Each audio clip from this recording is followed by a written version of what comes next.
Mateus capítulo 4, diz assim a palavra de Deus. A seguir, foi Jesus levado pelo Espírito ao deserto, para ser tentado pelo diabo, e depois de jejuar 40 dias e 40 noites, teve fome. Então o tentador, aproximando-se, lhe disse: se és filho de Deus, manda que estas pedras se transformem em pães. Jesus, porém, respondeu: está escrito, não só de pão viverá o homem, mas de toda palavra que procede da boca de Deus.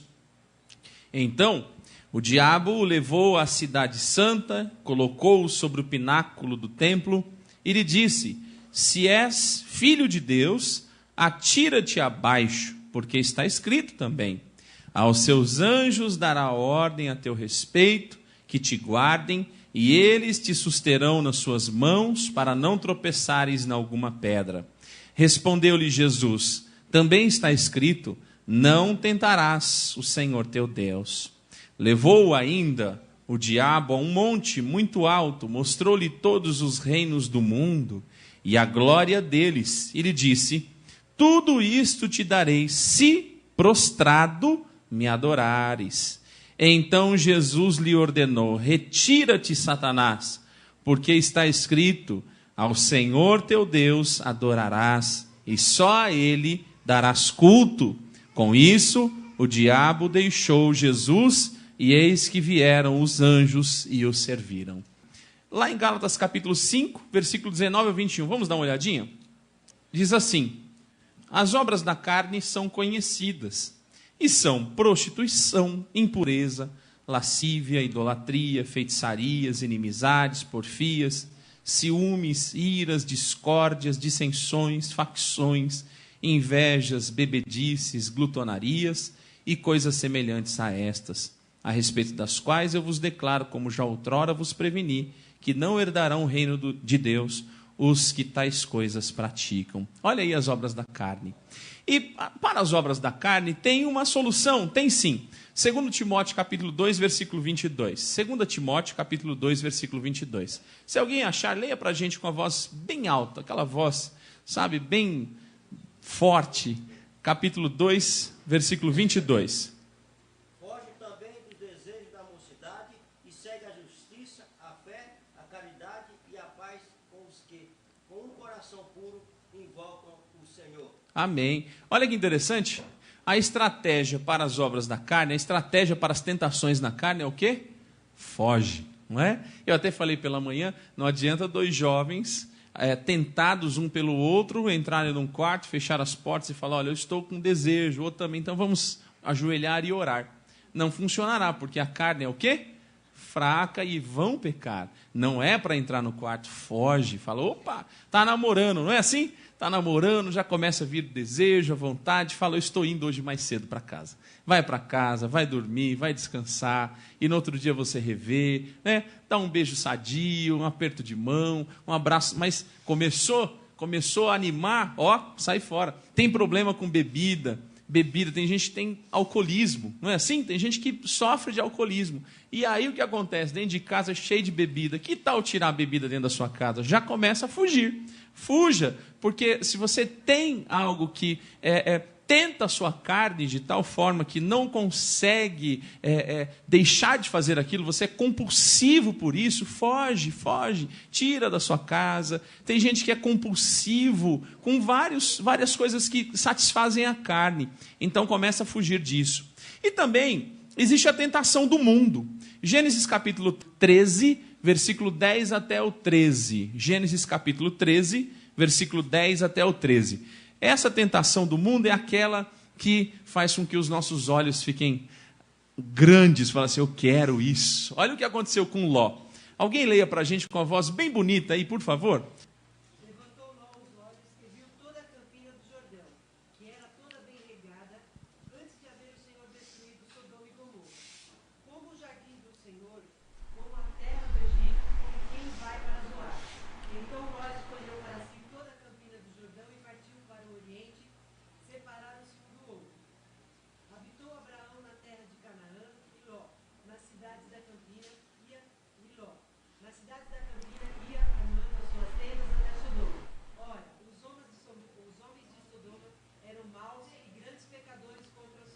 Então o que acontece aí?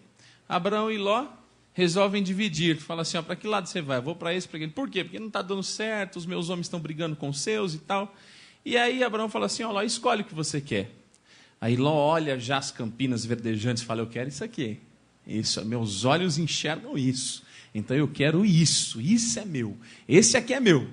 Abraão falou, para não ter briga, vai lá, não tem problema. Só que lá na frente, o que aconteceu com Ló? Lembra, o anjo vai até a casa dele, tira ele e a família, porque Deus desceu fogo do céu e consumiu aquela cidade. Muitas vezes os nossos olhos só conseguem enxergar as campinas verdejantes. E Abraão foi para onde? Para Canaã, um território que não era como o território das campinas verdejantes, até a terra de Sodoma, mas Abraão foi grandemente abençoado pelo Senhor. E como é que a gente vence esse nosso ego, essa nossa vontade de grandeza, de glória, de poder? 1 João capítulo 2, versículo 15. 1 João, lá no final da Bíblia, 1 João capítulo 2, versículo 15. 1 João capítulo 2, versículo 15. Olha que interessante, diz assim, não ameis o mundo, nem as coisas que há no mundo. Se alguém amar o mundo, o amor do Pai não está nele. É uma questão de amor. Quem você ama mais? O seu ego ou Deus? Aí vem a ferramenta, a arma para você vencer o mundo. Qual é a arma para vencer o mundo? É o quê? O amor. Qual é a arma para vencer a carne?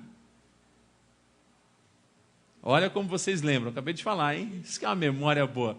Para a gente vencer a carne, como é que faz? Foge. Mas para a gente vencer o mundo, aquilo, a concupiscência dos olhos, desejo nosso, não é? Soberba da vida. Como é que a gente vence isso? Com amor. Com amor a gente vence o nosso ego. Porque amando a Deus de verdade, a gente vive em castidade. A gente vive dizendo não, não, não, não, não e não. E muitas vezes nós não queremos dizer não, não é assim? Queremos dizer o contrário disso. Eu quero, vem, é isso mesmo. O meu ego vai saciar o meu ego, vai saciar a minha glória, a minha honra, o meu poder. Outro exemplo, o diabo. Lucas capítulo 22, versículos 54 ao 62. Só abra, não precisa ler que são muitos versículos. Lucas capítulo 22, 54 ao 62. Vocês lembram dessa história? Pedro sendo tentado? Lembram? Quantas vezes Pedro foi tentado? Quantas vezes? E quantas vezes ele negou? Negou Jesus 3 vezes. Olha como o diabo faz. O diabo, o objetivo dele é fazer você negar a Jesus. Veja que Jesus, ele tentou fazê-lo prostrar-se diante dele. Prostre-se diante de mim, Jesus. Se você se prostrar e me adorar, aí sim eu lhe dou toda a glória, todo o poder. O objetivo do diabo é fazer com que você pare de adorar a Deus. A pergunta é, como nós vencemos? E a gente aprende com Jesus. Como é que a gente vence o diabo? Tiago capítulo 4, versículo 7. Tiago capítulo 4, versículo 7. Diz o que é a palavra de Deus? Resisti ao diabo e ele fugirá de vós. Olha que engraçado. Olha que engraçado. Enquanto na carne você foge, porque a tentação na sua carne, não é o diabo, é você, sua carne, você deseja. Não vem dizer que é o diabo não, porque é você que deseja. Não, foi o diabo, não foi o diabo não, foi você. O diabo se aproveita do seu desejo, mas você deseja independente do diabo. Tem o diabo? Tem, mas você deseja. Quando é o seu desejo na carne, você foge. Agora, quando é o diabo vindo contra você, aí você tem que fazer o quê? Resistir. E quem é que foge? É o diabo que foge. Quando o diabo vem contra você, você resiste. E quem é que foge? O diabo. E como é que resiste? Como é que se resiste? Não. Quando a tentação é na carne, você foge. Quando a tentação é no seu ego, amor, eu amo mais a Deus. Eu amo mais a Deus. Eu não posso amar as coisas desse mundo, eu tenho que amar a Deus. Agora, quando é o diabo tentando você, como fez com Jesus, como é que faz? Isso, a palavra. A palavra. As 3 tentações do diabo contra Jesus, ele respondeu o diabo com o quê? Com a palavra. Com a palavra. Deuteronômio capítulo 8, ele já começa. Ele chega e diz assim, o diabo, olha, se és o Filho de Deus, manda estas pedras se transformarem em pães. Jesus responde com a palavra, Deuteronômio capítulo 8, versículo 3. Diz assim: não só de pão viverá o homem, mas de toda palavra que procede da boca de Deus. Alguém abra a Bíblia em Deuteronômio capítulo 8, versículo 3. Vê se está escrito isso lá. Deuteronômio capítulo 8, versículo 3.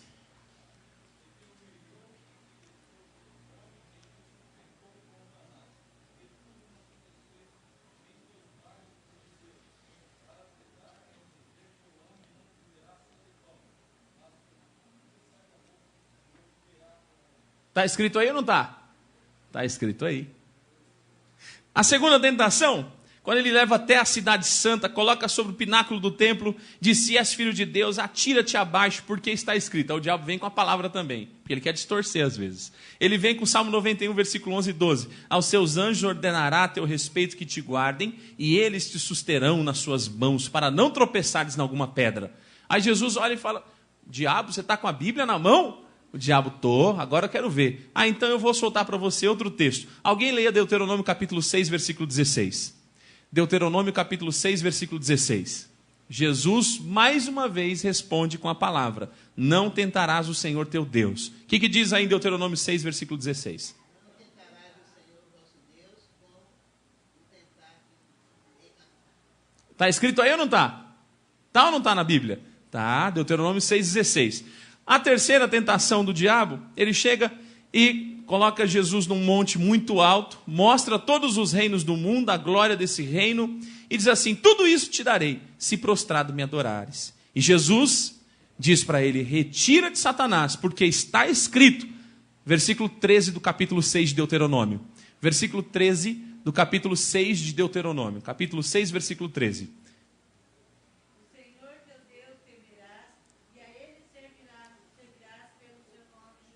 Olha então, Jesus disse: ao Senhor teu Deus adorará e só a Ele darás culto. A pergunta é: você conhece a Bíblia? Essa pergunta é a mais complicada, não é? Porque você já aprendeu que você vence o diabo com a palavra. Quantas vezes você já leu a Bíblia de Gênesis a Apocalipse? Tem gente que já leu 2, 3, 7, 14 vezes, 15 vezes. Tem gente que ainda não leu a Bíblia uma vez sequer na vida. Imagina se o diabo, você saiu daqui, está indo para casa, o diabo te encontra. Fala assim: agora eu vou pegar, e eu já sei como pegar essa pessoa, eu vou usar a Bíblia. Eu vou usar a Bíblia, eu vou abrir o texto da Bíblia e vou soltar esse texto nessa pessoa. E aí você olha e fala: como assim? Bíblia? O que é isso? Onde começa a Bíblia? Jesus respondeu ao diabo utilizando a Bíblia. Resistia ao diabo e ele... Só que muitas vezes o cristão, quando deveria resistir, ele foge. E quando ele deveria fugir, ele fica, que é na carne. Quando ele deveria amar a Deus, ele ama mais a si mesmo. Por isso que quando somos tentados, a gente cai. A gente cai.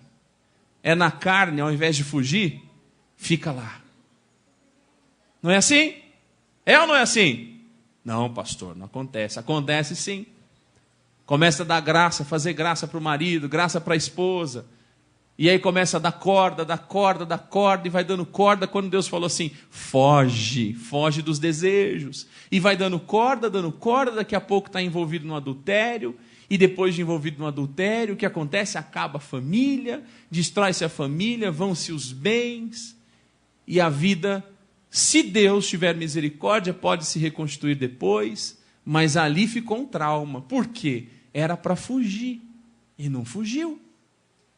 Começa a vir a soberba da vida, a concupiscência dos olhos, sabe aquela coisa do ego? Eu sou, eu posso, eu quero a fama, eu quero o poder, eu quero a glória.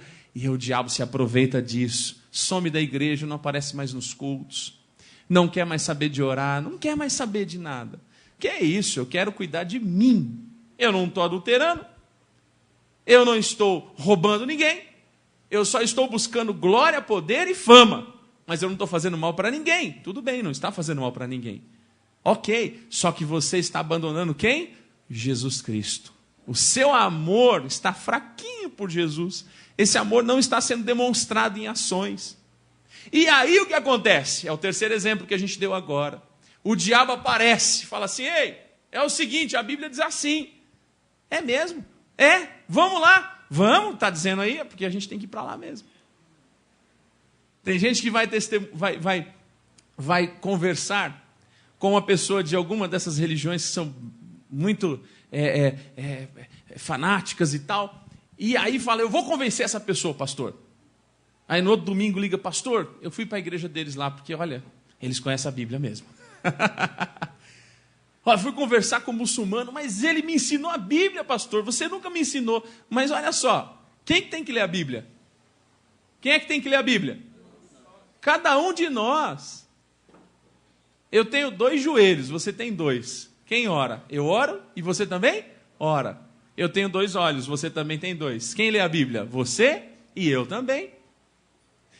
Pastor Natan, sogro do Edevar, pregou sem ser nessa quarta, que foi o missionário Josefa, de Moçambique, mas na quarta-feira passada, ele pregou aqui, pastor da igreja luterana, pregou falando da igreja de Bereia, eu lembro, não foi isso? Da igreja de Bereia. E ele falou tão bonito, disse assim: olha, em várias cidades Paulo chegou ali e apanhou, mas em Bereia foi diferente. Em Bereia, o povo escutava Paulo falando, voltava em casa e perscrutava, buscava na palavra de Deus. Olha que interessante: conhecereis a verdade e a verdade vos libertará. Pergunta para quem está do seu lado, para ninguém ficar triste comigo, porque aí foi a pessoa que perguntou: você tem lido a Bíblia? Pergunta, você que perguntou, não fui eu. Fica bravo com quem está do seu lado, não fui eu que perguntei. Você tem lido a Bíblia? Se o diabo tentasse hoje você resistiria a ele com a palavra? Você resistiria a ele com a palavra? Olha que interessante. Nós precisamos conhecer a palavra de tal forma que possamos convencer aqueles que nos questionam da esperança que há em nós. Nós devemos responder à razão da esperança que há em nós. E toda a Escritura é inspirada. É ou não é inspirada? É inspirada. Pastor, eu não estou lendo a palavra porque não dá tempo, eu tenho que ouvir músicas. Pastor, não dá tempo porque eu tenho que assistir a novela. Pastor, não dá tempo porque eu preciso fazer... Olha, dá tempo para fazer outras coisas, não dá? Então, dá tempo também de ler a palavra. Precisa ler a palavra. E é uma coisa difícil de ler. Vamos ser sinceros. Sinceramente, com o seu irmão que está aqui, tem gente aqui que tem facilidade, pega a Bíblia, vai lendo. Mas quem trabalha bastante, é difícil ou não é ler a Bíblia? Sejam sinceros. É ou não é difícil? É, porque você precisa ter um tempo, parar e ler o texto. Ler o texto. A recomendação é: leia pelo menos 3 capítulos por dia. Não precisa ler muito, 3 capítulos por dia. Leia devagar, vai lendo com calma, mas não deixe de ler a palavra de Deus. Não deixe. Dia 13 pela manhã, nós teremos aqui uma programação, o Dia da Bíblia. E vocês vão ouvir o Salmo 119. E vão ouvir de uma forma muito gostosa. O Edevar está preparando aqui, tem um pessoal com o Edevar preparando, desde as 9 da manhã, não é isso? Desde as 9 da manhã em diante, nós teremos a leitura do Salmo 119, com músicas e tal, e vocês vão sair daqui animados. Esdras escreveu o Salmo 119, dizendo que a palavra de Deus é luz, ela ilumina o nosso caminho. A gente até canta: tua palavra é luz para o meu caminho, tua palavra é lâmpada para os meus pés. A palavra de Deus. E é interessante. Ok, a gente fez essa introdução. Algumas coisas chamam a atenção aqui. A primeira coisa que chama a atenção foi quando Satanás chega até Jesus e diz assim: olha, manda que estas pedras se transformem em pães. A primeira coisa que o diabo vem tentar a gente é dizer assim: Deus não supre você. Deus não provê nada na tua vida. Um dos nomes de Deus no Antigo Testamento é Jeová Jirê. E Jeová Jiré significa o quê? O Senhor da providência. O Senhor provê. E Satanás vem até Jesus e fala assim: olha, você não é o filho de Deus? Está com fome? 40 dias e 40 noites sem comer, você está jejuando, morrendo de fome, e o seu Deus não lhe deu comida ainda. Estou trazendo para hoje. Que Deus é esse que deixa você passar fome?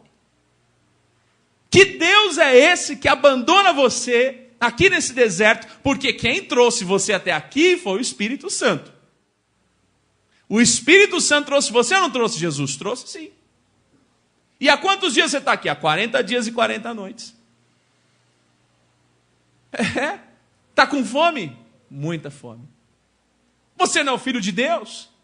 Você não é o queridinho de Deus, não é assim? Você não diz que aí, ó, você é filho, etc e tal. Eu acabei de ver o seu batismo. E eu sei que o pai diz, esse é o meu filho em quem me compraz. Eu sei que você é o filho de Deus. Não há dúvida nenhuma, Satanás sabia. Mas e aí você está com fome. Do que adianta fazer a obra de Deus se você morre de fome? Só que Jesus tinha tranquilidade. Jesus tinha paciência. Jesus lembrou que Moisés, em Deuteronômio capítulo 9, versículo 9, ficou 40 dias e 40 noites também lá no monte, e Deus entregou os mandamentos para ele. Jesus também lembrou que Elias andou 40 dias e 40 noites até chegar no Monte Horebe, e Deus deu uma resposta para ele. E Jesus lembrou o seguinte, que todos eles tiveram a providência de Deus. Olha que interessante, se Jesus fosse ansioso, alguém leia o versículo 11 do capítulo 4 de Mateus. Alguém leia. Olha só se Jesus fosse ansioso. Olha o que estava preparado para Jesus no versículo 11. O que diz aí no versículo 11?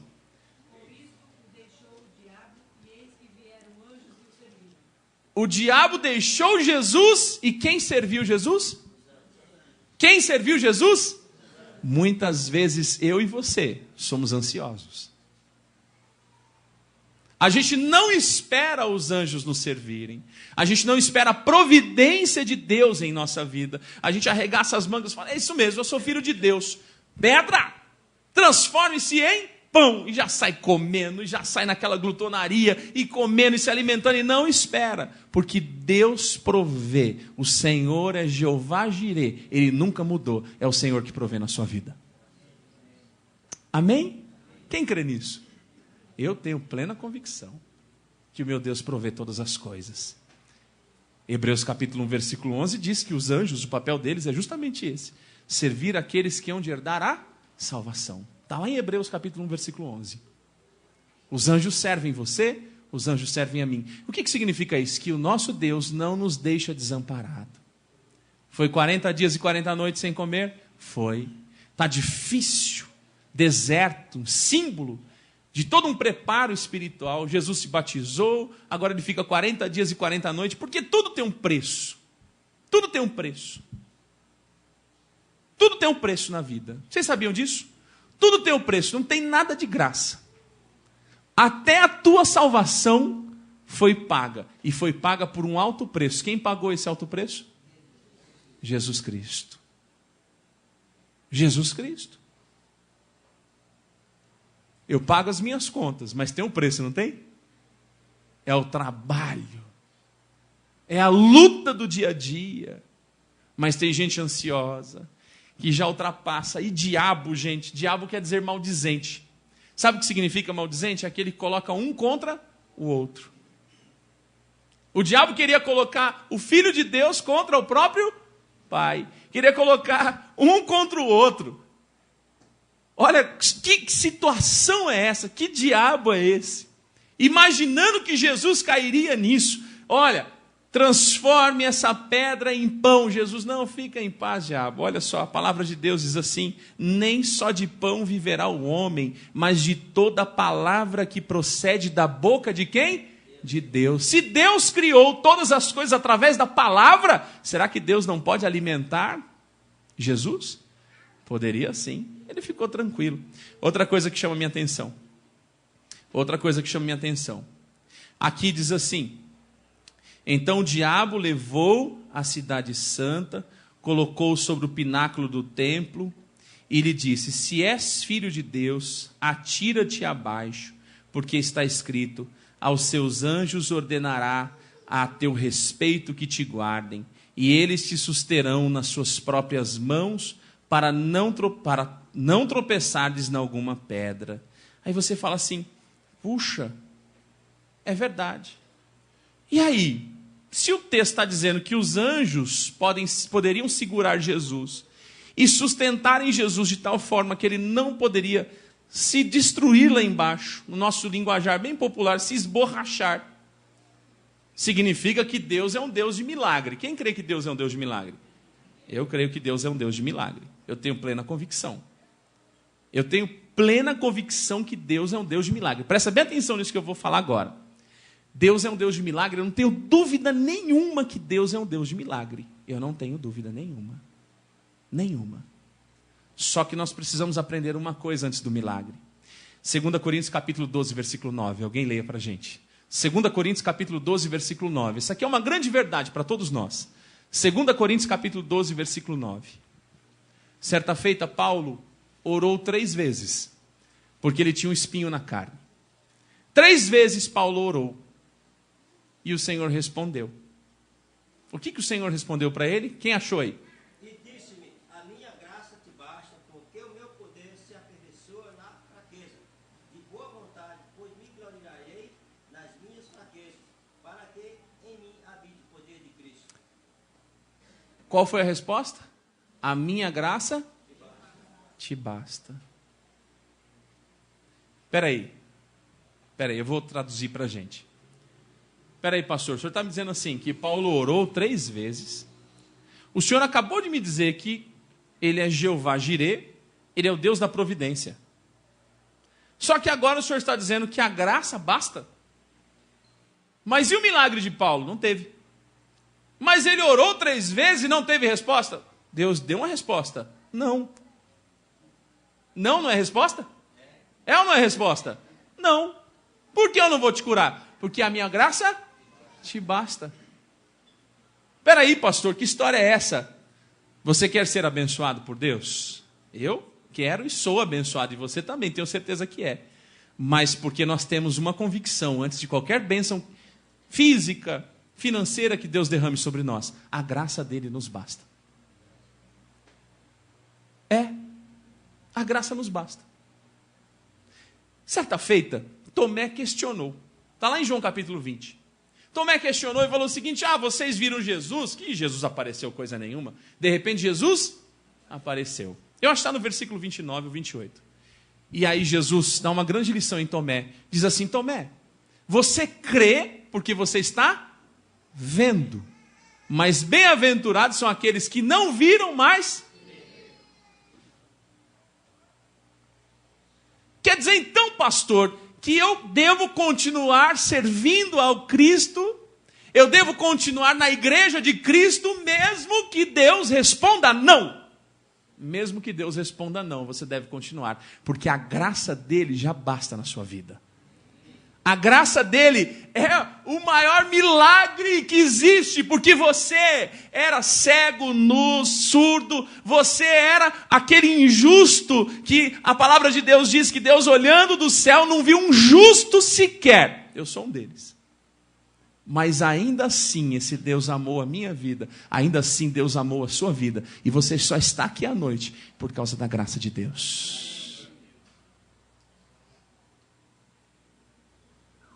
Porque se o Evangelho de Deus significasse riqueza, glória, honra e tal, essas coisas que o mundo oferece, por que os missionários morrem?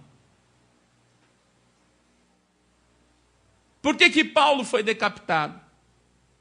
Por que Pedro foi crucificado de cabeça para baixo? E a pedido dele. Mas eu não sou digno de ser crucificado como meu Cristo. Me crucifiquem de cabeça para baixo. Os grandes mártires da igreja, que não tinham carros, fazendas, helicópteros, aviões, mas ainda assim a graça de Deus bastou na vida deles, e eles estão no seio de Abraão, aguardando eu e você, para juntos participarmos da boda do Cordeiro. A graça de Deus basta. Fala para o seu irmão, a graça de Deus basta na sua vida? Pergunta, pode perguntar, porque ele fica bravo com você, não comigo. A graça de Deus basta na sua vida? Ou você está servindo Jesus porque você tem interesse em alguma coisa? Se você está servindo Jesus porque você tem interesse em algo que Jesus possa fazer, é porque você ainda não tem Jesus. Porque só ter Jesus já basta. Eu tenho Jesus, basta. Obrigado, Jesus, porque o Senhor está na minha vida. Basta. Por isso que diz, Mateus 6,33, busque primeiro o reino de Deus e a sua justiça. E estas coisas vos serão o quê? Mas o que é prioridade? O que se busca primeiro? Foi Jesus que ensinou, não sou eu que estou ensinando. Foi Jesus que ensinou. O que se busca primeiro?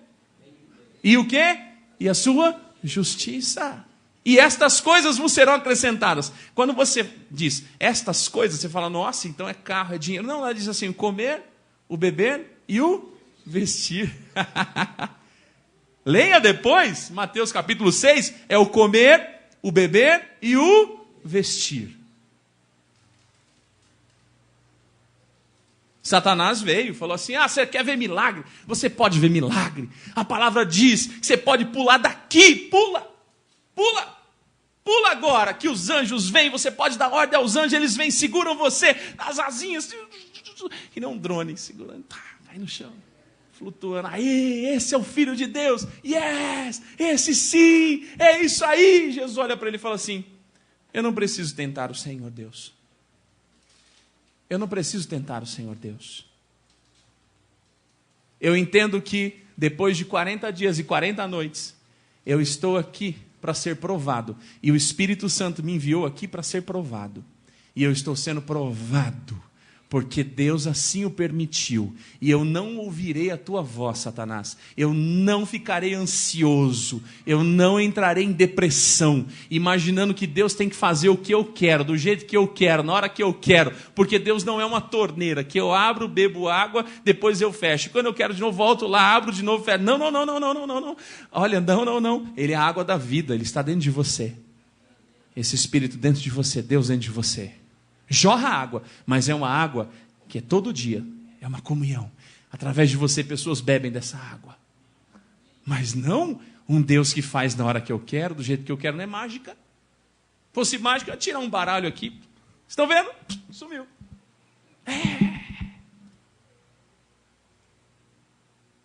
Senhor, eu sou coxo, eu só sirvo o Senhor, se o Senhor curar minha perna. É melhor você entrar no céu sem as mãos do que você não poder entrar lá em razão do quê? Da sua mãozinha pecaminosa. É melhor você entrar no céu sem as pernas. Você fala, gente, que história é essa que você está falando, pastor? Eu estou falando? Quem disse isso? Quem foi? Estou parafraseando, mas quem disse isso? Jesus. Porque Jesus não veio para os bons, para os sadios. Não, Jesus veio para os doentes. Para os doentes. O último ensinamento. Vocês estão cansados? Eu sei que estão.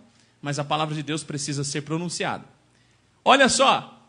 Levou ainda o diabo a um monte muito alto.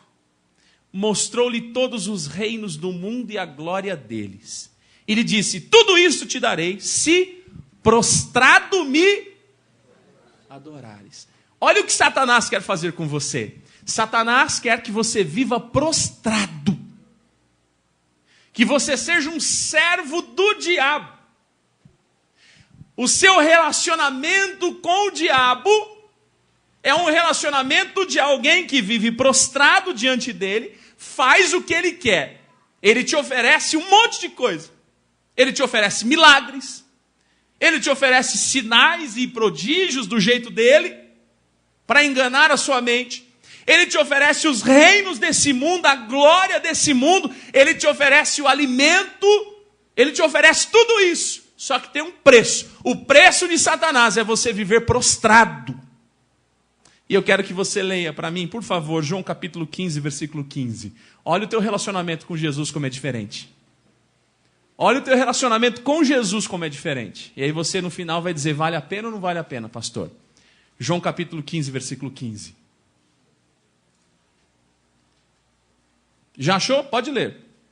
Já não vos chamo servos, porque o servo não sabe o que faz o seu senhor, mas tenho-vos chamado amigos, porque tudo quanto ouvi de meu Pai Amém.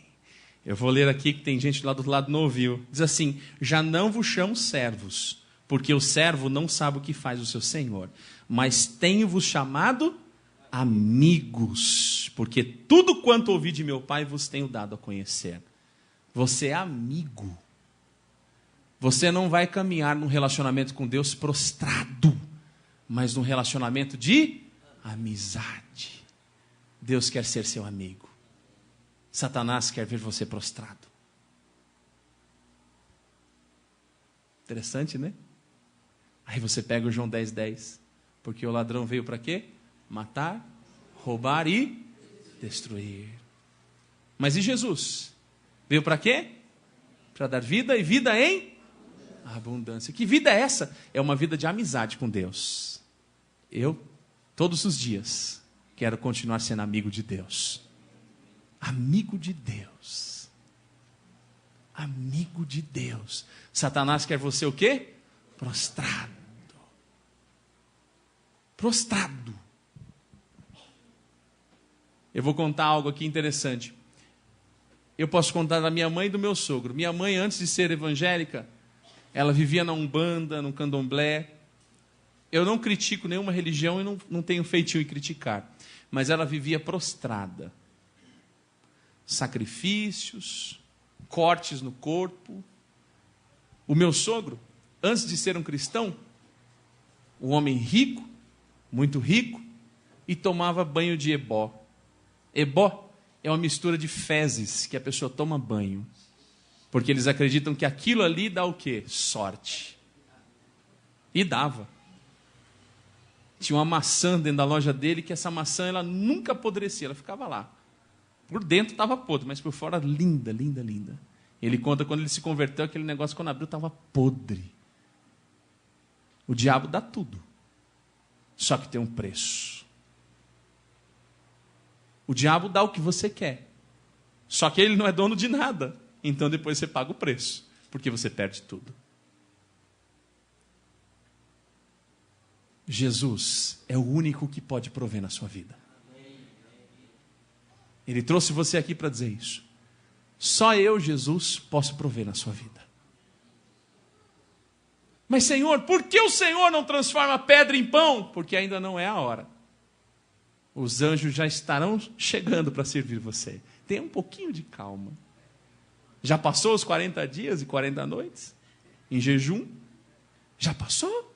Já passou, pagou o preço? E já quer transformar pedra em pão? Que história é essa? Jesus trouxe você também para ensinar. Que a graça dele te basta.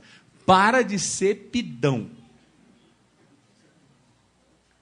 Tem gente que o relacionamento com Deus se resume em pedir a oração. Pai, eu quero isso, quero aquilo, quero não sei o que, me dá, me dá, me dá, me dá, me dá, me dá, me dá, me dá e me dá. A oração não é assim. Pai nosso que estás no céu, santificado seja o teu nome, venha a nós o vosso reino e seja feita a minha vontade. Seja feito o quê? A tua vontade, assim na terra como no céu. O pão nosso de cada dia, de cada dia, de cada dia, de cada dia, de cada dia, de cada dia. Basta cada dia o seu mal. O pão nosso de cada dia dai-nos hoje. Perdoai as nossas ofensas. Tem gente que não pede nem perdão na oração. Tem gente que pede, intercede, só pedir. Mas não pede perdão. Perdoa as minhas ofensas, assim como eu perdoo os meus ofensores. E esquece de uma coisa: não me deixes cair em tentação, mas livrai-me do mal.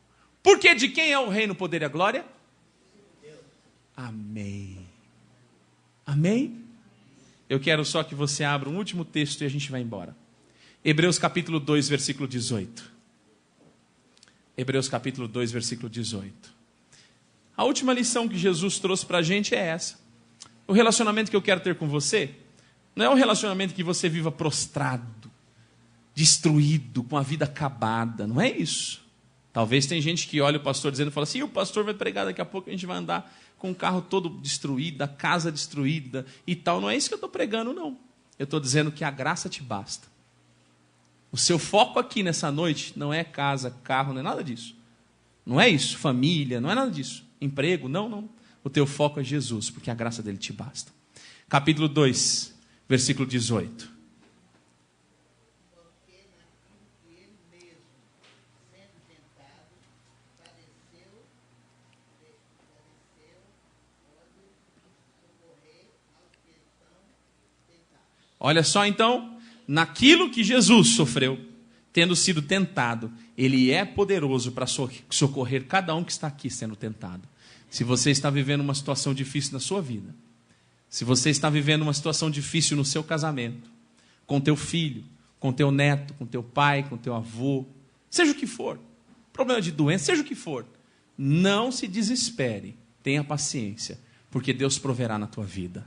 Só diga: a graça de Deus me basta, porque eu tenho certeza de uma coisa: eu sou amigo de Deus. Amém? Um amigo deixa o outro na mão? Hã? Fala para o seu irmão: você é meu amigo? Você me deixa na mão? Se deixa na mão não é amigo, né? Amigo deixa outro na mão? Deus não vai deixar você na mão. Por isso que Jesus olhou para Satanás e falou assim: retira-te daqui. Retira-te, Satanás. Retira-te daqui. Que é isso? Eu conheço meu Deus. É Ele quem provê no meu ministério. É Ele quem provê na tua casa. É Ele quem provê na tua vida. Porque a graça dele tem bastado e nós somos amigos dele. Amém?